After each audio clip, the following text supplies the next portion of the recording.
Hello, आप सभी का स्वागत है मेरे YouTube चैनल बबली एजुकेशन में। आप सभी कैसे हैं? आशा करती हूँ कि आप सभी अच्छे होंगे।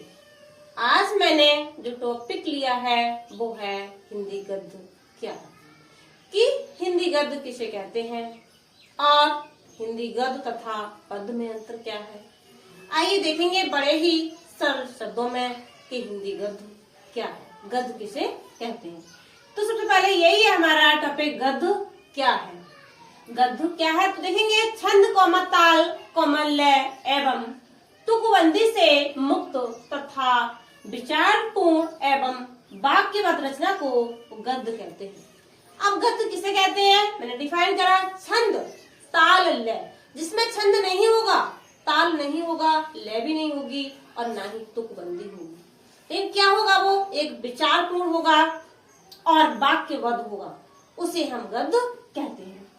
अब देखेंगे हम गद्य शब्द का अर्थ क्या है। देखेंगे गद्य शब्द गद धातु के साथ यत प्रत्यय जुड़ने से बनता है। अब प्रत्यय आ गया इसमें, तो मैं प्रत्यय और उपसर्ग के बारे में अपनी पिछली वीडियोस में बता चुकी हूँ, लेकिन इसके साथ साथ फिर भी मैं उस ट्रिक को फॉलो कर देती हूँ। क्या पहचानेंगे कैसे कि प्रत्यय कैसे लगता है और उपसर्ग क्या लगता है, जिसमें मैंने एक बड़ी ही सरल ट्रिक फॉलो की है, यूपी। यूपी का मतलब, यू से मतलब उपसर्ग और पी से मतलब प्रत्यय। उपसर्ग पहले, प्रत्यय बाद में लगाते हैं। तो वही हुआ ऐसे प्रत्यय, यत प्रत्यय जोड़ने से बनता है। अब यह गद, गद का अर्थ क्या है। गद का अर्थ होता है बोलना, बोलना कौमा बतलाना या कहना। सामान्यतः दैनिक जीवन में प्रयुक्त होने वाली बोलचाल की भाषा में गद्य का ही प्रयोग होता है, उसे ही हम गद्य कहते हैं। ये भी कह सकते हैं, ऐसे ही प्रश्न बन सकता है कि बताइए जो हमारे दैनिक जीवन में जो बोलचाल की भाषा प्रयोग हो रही है उसे हम क्या कहते हैं, तो उसे हम गद्य कहते हैं। अब देखते हैं गद्य और पद में अंतर, गद्य क्या है और पद क्या है। हिंदी साहित्य के दो भागों में बांटा गया है। अब वो ऐसे भी क्वेश्चन बन जाए कि बताइए हिंदी साहित्य को कितने भागों में बांटा गया है, तो हिंदी साहित्य को दो भागों में बांटा गया है। वो दो भाग कौन से हैं?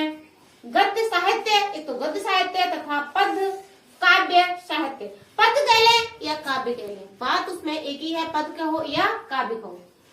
अब देखेंगे हम इनका अंतर, गद्य का अंतर क्या है और पद्य का अंतर क्या है। विषय की दृष्टि से गद्य और पद्य में यह अंतर है कि गद्य के विषय विचार प्रधान होते हैं और पद्य के विषय भाव प्रधान होते हैं। ये मुख्य अंतर है। वो ऐसे भी दे सकता है कि बताइए भाव प्रधान विषय किसके होते हैं या विषय भाव प्रधान किसके अंतर्गत आता है, तो किसके अंतर्गत आता है, वो आता है हमारा पद्य के अंतर्गत, और विचार प्रधान जो आता है वो आता है हमारे गद्य के अंतर्गत।